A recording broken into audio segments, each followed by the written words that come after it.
The Talmud says, Mordechai min haTorah minayin. Where do we know Mordechai from the Torah? You know, Mordechai from the Megillah, Mordechai and Esther. Where does it say Mordechai in the Torah?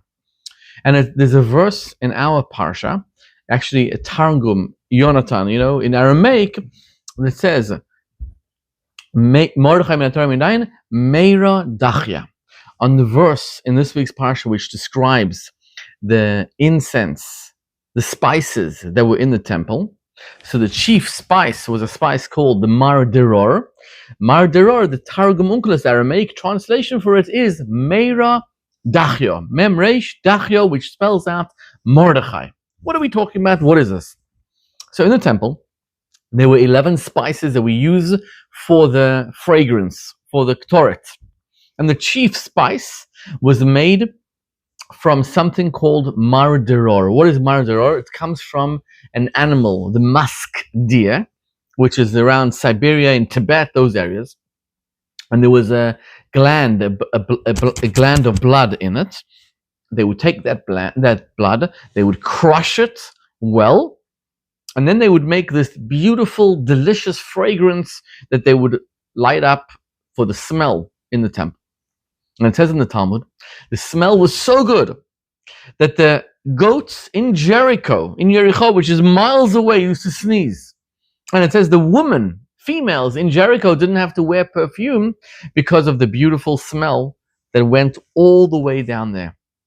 The question is, what does this mean? What's the connection with Mordechai? What's the connection with the Megillah? What does this mean? And the answer is as follows. You see, the Megillah introduces Mordechai, and it says, Ish Yehudi, there was a Yehudi, a Jewish man, Haya b'Shushana ushmo Mordechai, his name was Mordechai ben Yair ben Shimi. His father was Yair, and his grandfather was Shimi.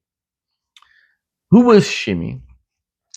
So the Torah tells the story. Shimi ben Gera was the person in charge of the Sanhedrin. He was the chief rabbi. And at the times of King David, when Avshalom, his son, tried to make a rebellion against King David and actually succeeded in usurping his throne, King David had to run away with his entourage. They had to run away, and later on, when Achitophel was the chief advisor of Avshalom, gave him good advice, but Avshalom didn't listen, so King David was able to come back, kill Avshalom, and regain his throne. But on the way, when he was running away, there was a man by the name of Shimi ben Gera, and he threw stones at King David and he cursed him out. And King David's chief of staff said, let me kill him. I'm going to go kill him right now. And King David said, no, this is from God. This is the person who cursed out King David. King David, at the end of his life, on his will, he told his son Shlomo, the next king, he said, I want you to go and kill Shimi. He's deserving of capital punishment. So why is it that the Megillah introduces Mordechai and says, Mordechai, you know who he was? The son of Yair, the grandchild of Shimi. Who says that? You know, it's like saying the bar mitzvah boy in the synagogue today, you know, his grandfather was a wicked man, was a terrible man. Why would you do that?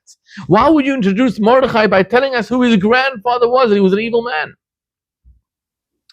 And the answer is from this musk deer. You see, in Judaism, we're not allowed to bring anything impure to the temple. And there's nothing more impure than blood. This marderor, this musk, right? The chief spice. By the way, the name in a Jewish name, a very famous Jewish name, is Chaya Mushka. The Rebbetzin, the Rebbe's wife, was actually called Chaya Mushka. Mushka is like calling your child, like there's a name Ilana, which is a tree, Shoshana, which is a rose. Mushka, Musya, comes from that name, from the chief spice. So when you take blood is despicable. The Torah says, don't eat it, don't consume it, don't go near it. It's considered impure. So how could you bring blood into the chief spice, the most beautiful item in the temple? How could you do it? Because when you take blood and you grind it, and you grind it into this new black substance, which was the marderor, which was this spice, this beautiful spice, this mushka, this beautiful spice, the former gland of the blood is unrecognizable. You've crushed it, you've transformed it into a brand new substance. And no longer is it recognizable that once upon a time it was blood. Says the Megillah, that is Mordechai. You see, Mordechai was a righteous man.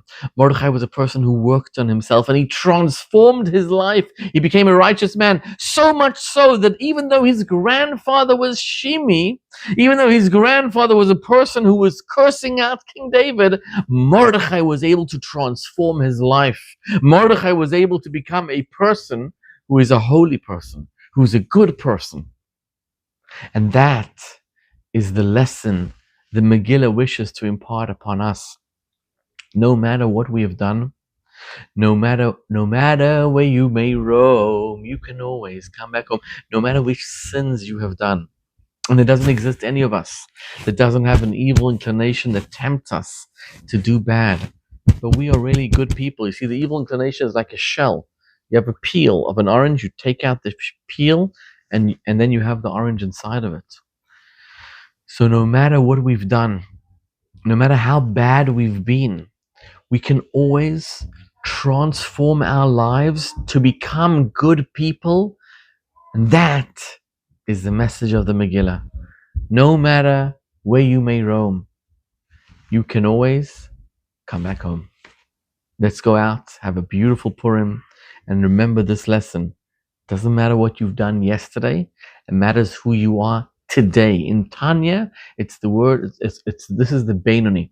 The Beinoni is somebody who has permission, who is able to control his thought, speech, and action, and is able to not only not do bad things, not only don't talk about bad things, don't even think about bad things.